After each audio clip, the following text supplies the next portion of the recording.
코로나19가 장기화되면서 자치구마다 방역에 힘을 쏟고 있습니다. 특히 광진구는 선제적 방역으로 타구의 모범 사례가 되고 있는데요.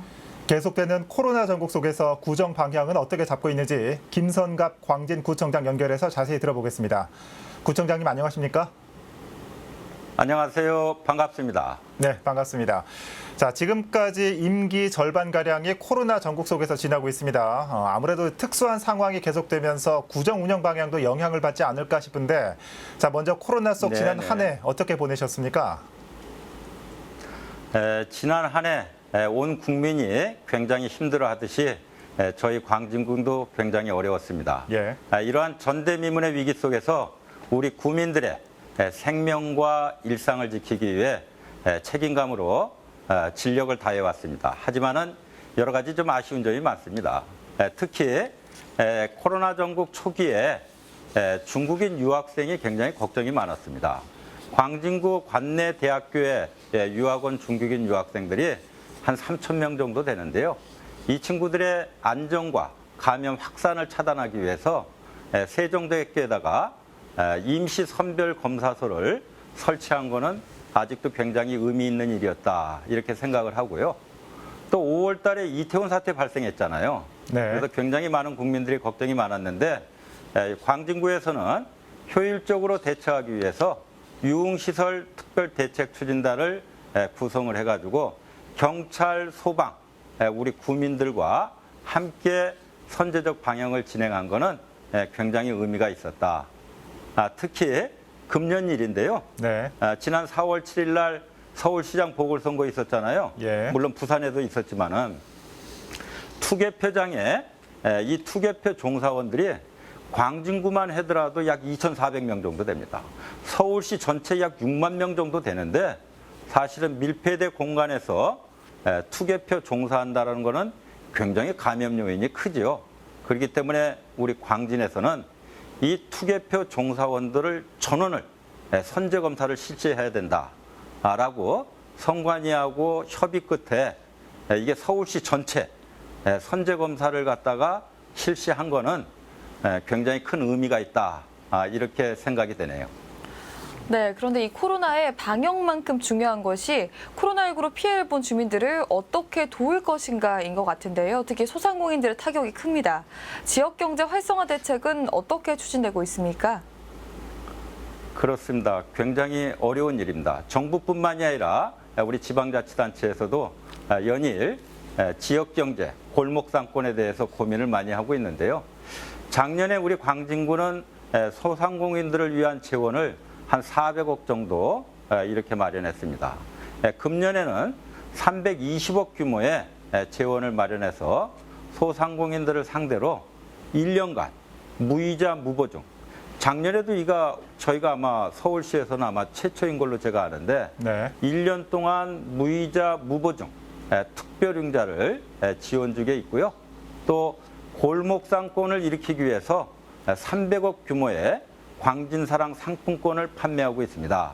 그런데 상반기 판매 목표 150억이 다 조기 판매가 끝나서 이 상품권이 아주 골목상권에게 굉장히 효자 노릇을 하고 있다고 합니다. 예. 그 외에 여러 가지가 있는데요. 네. 나중에 또 말씀을 좀 드리도록 하겠습니다. 예.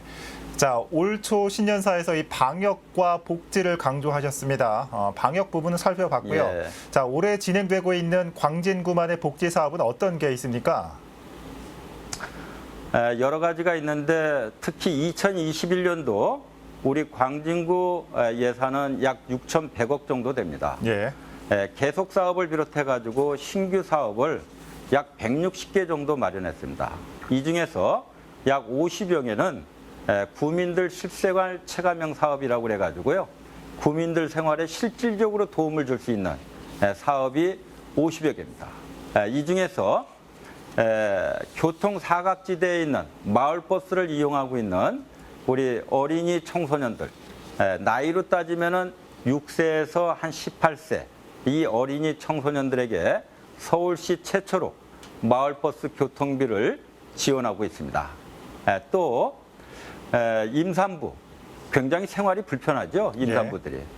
저출생과 관련해 가지고 이분들에 대한 각별한 관심이 굉장히 중요하다고 생각합니다. 그래서 교통약자인 임산부들을 위해서 병원 진료를 받으러 갈 때 대중교통을 이용하지 않고 광진 맘택시를 이용하고 편하게 진료받을 수 있도록 이런 신규 사업을 추진하고 있고요. 아울러서 또 이분들이 가정 내에서 가사를 보는 것도 좀 불편하시잖아요. 그래서 가사 도우미 서비스 사업도 함께 진행 중에 있습니다. 네, 그럼 이번에는 지역 현안 좀 짚어보겠습니다. 현재 광진구에서 손꼽히는 개발 사업이라고 하면 구의역 일대 KT부지의 복합개발 사업을 빼놓을 수 없는데요. 현재 어느 단계에 와 있고 또 어떤 청사진을 그리고 있는지 궁금합니다. 결론부터 말씀드린다면요. KT부지 구의역 앞에 네. 과거에 동부지방청, 동부지방법원을 포함한 KT부지가 약 2만 4천 평 되는데요. 이 KT부지 개발은 금년 2월에 착공에 들어갔습니다. 2005년도에 균형발전 촉진지구를 입안했기 때문에 착공까지 한 15년이라는 세월이 지났습니다. 근데 이곳은 첨단 업무 복합시설이 조성될 겁니다. 조금 더 구체적으로 말씀드린다면요. 공동주택이 한 1,400세대 들어옵니다. 예. 그리고 호텔, 또 판매 문화 집회시설, 이런 대규모 복합시설이 들어서기 때문에 이러한 사업이 완공되면요. 공공 업무 공간과 주거민 문화 사업시설이 공존하는 신개념 첨단 업무 복합단지가 조성되기 때문에 우리 지역 발전의 선도적 중심지 역할을 제대로 할 것입니다. 예. 네. 또 좀 부연해서 말씀드린다면은 예. 강변역에 동서울 터미널 있잖아요. 그렇죠. 이 동서울 터미널이 신세계에서 지금 추진을 하고 있는데 이게 현대화 사업이 제대로 지금 진행 중에 있습니다. 그러면은 이 구의역과 결합되어서 강변역, 구의역, 건대 입구역까지 동서 발전축을 연결하는 명실상부한 동부권의 핵심 중심지로 떠오를 것입니다. 기대해도 좋을 것 같습니다. 예. 자, 지역 개발 얘기 하나 더 짚어보도록 하겠습니다. 7월 달이면은 중곡동 종합의료복합단지가 준공됩니다. 자, 그야말로 한때 정신병원으로 낙인됐던 중곡동 지역의 모습이 크게 바뀐 것 같은데, 자, 종합의료복합단지는 어떤 역할을 하고 또 어떤 파급 효과가 있을까요?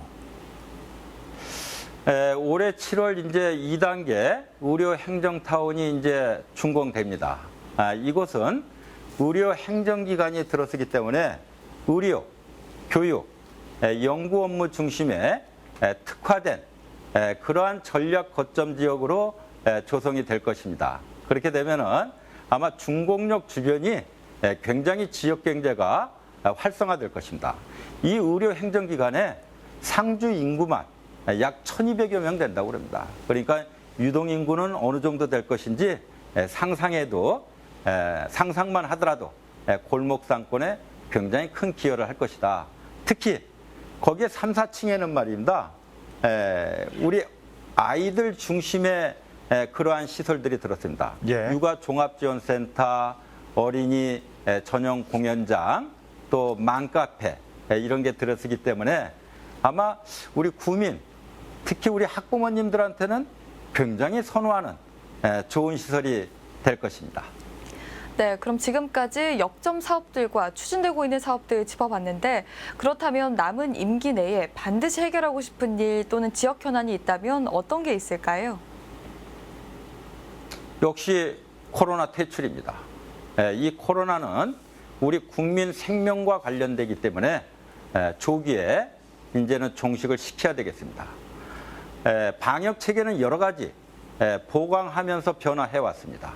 하지만은 이제는 백신 접종에 들어간 상황에서 백신 접종만이 코로나 종식의 해법이라는 것은 이제 많이 알려져 있습니다.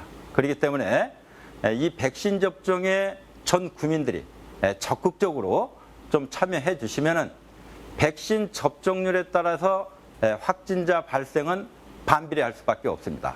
그렇기 때문에 우리 국민들이 많이 좀 참여해 주시길 바라고요.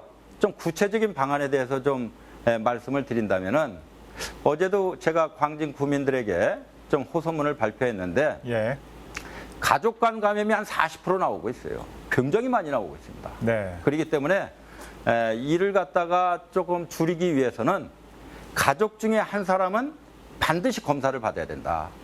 그다음에 두 번째, 좀 이상 징후가 있잖아요. 그러면 이거를 갖다가 뭐 감기겠지 이렇게 자가 진단하는데 그렇게 하지 마시고요. 이상 징후나 조금 기분이 안 좋으면은 무조건 보건소 와서 검체 받으세요. 예. 이게 최선의 방법입니다. 그리고 사적 모임, 5인 이상 사적 모임, 뭐 고스톱방이라든지 뭐 이렇게 동네 이런 사랑방 같은 게 있는데 이거 지금 하시면 안 됩니다. 그래서 5인 이상 사적 모임 금지를 꼭 지켜주시기 바랍니다. 이렇게 구민이 함께 하게 되면은 코로나 확진자 발생은 최소화시킬 수 있다. 그리고 백신 접종률이 높아지면은 이제 코로나는 아웃 될 수 있다. 이렇게 말씀드리고 싶습니다. 네. 자, 이 코로나 해결은 이 자치구만의 노력으로는 부족할 것 같고요. 이 말씀하신 대로 이 광진구의 노력에 모두의 동참도 필요할 것 같습니다. 자, 이 그렇습니다. 초선 예. 구청장으로 이 3년간 광진구를 이끌면서 가장 잘했거나 또 이 잘하고 있는 일 뭐라고 생각하십니까? 코로나 상황이 아직도 진행 중에 있습니다. 네. 아직도 엄중합니다. 이런 상황에서 구청장이 잘한 일이 무엇인가는 좀 부자연스러운 측면이 있다고 봅니다. 예. 하지만은 공약, 약속은 대단히 중요합니다. 약속은 신뢰 행정으로 이어질 수가 있기 때문에 제가 민선 7기 출범할 때 우리 광진 구민들에게 8대 비전 68개 프로젝트를 제안을 했습니다. 아마 이게 한 75% 정도 지금 달성된 걸로 알고 있는데요. 장기 프로젝트를 제외하고는 임기 내 전 비전안이 달성할 수 있도록 진력을 다할 예정입니다. 네, 그럼 마지막으로 코로나19로 인해 힘든 시기를 보내고 있는 구민들에게 한 말씀 해주시죠. 구민 여러분, 코로나 전국이 장기화되다 보니까 불안감도 있고 여러 가지 생계에도 어려움이 큰 걸로 알고 있습니다. 자, 이제 고지가 얼마 남지 않았습니다. 아까도 말씀드렸듯이 백신 접종이 들어갔기 때문에 백신 접종률이 약 70% 정도 도달하면은 집단 면역이 형성되게 돼 있습니다. 그렇게 됐을 때는 이제 코로나는 확산은 최소화될 수밖에 없고 종식이 됨으로써 우리들의 소중한 일상이 이제는 우리 곁으로 다가올 수가 있습니다. 이러기 위해서는 아까 말씀드린 제가 3가지 방역 방법 아시죠? 가족 중에 한 사람 꼭 검체 받기, 증상이 있으면 즉시 검사 받아야 되기, 또 사적 모임, 5인 이상 사적 모임 금지는 꼭 지켜주시기 바랍니다. 이렇게 되면은 우리들의 안전을 지킬 수가 있다. 이런 말씀을 드리고 싶습니다. 네. 자, 오늘 답변 중에 상당 부분이 이 코로나 극복과 관련된 내용이었습니다. 코로나 극복 없이는 그렇습니다. 예. 개인도 또 지방정부도 없다는 이런 대의적인 측면을 강조하셨는데 코로나 이겨내고 다시 한번 말씀 나눌 수 있기를 기대하겠습니다. 자, 구청장님 오늘 말씀 잘 들었습니다. 감사합니다. 네. 민선 7기 3년이 지나고 있는 김선갑 광진구청장 연결해 봤습니다.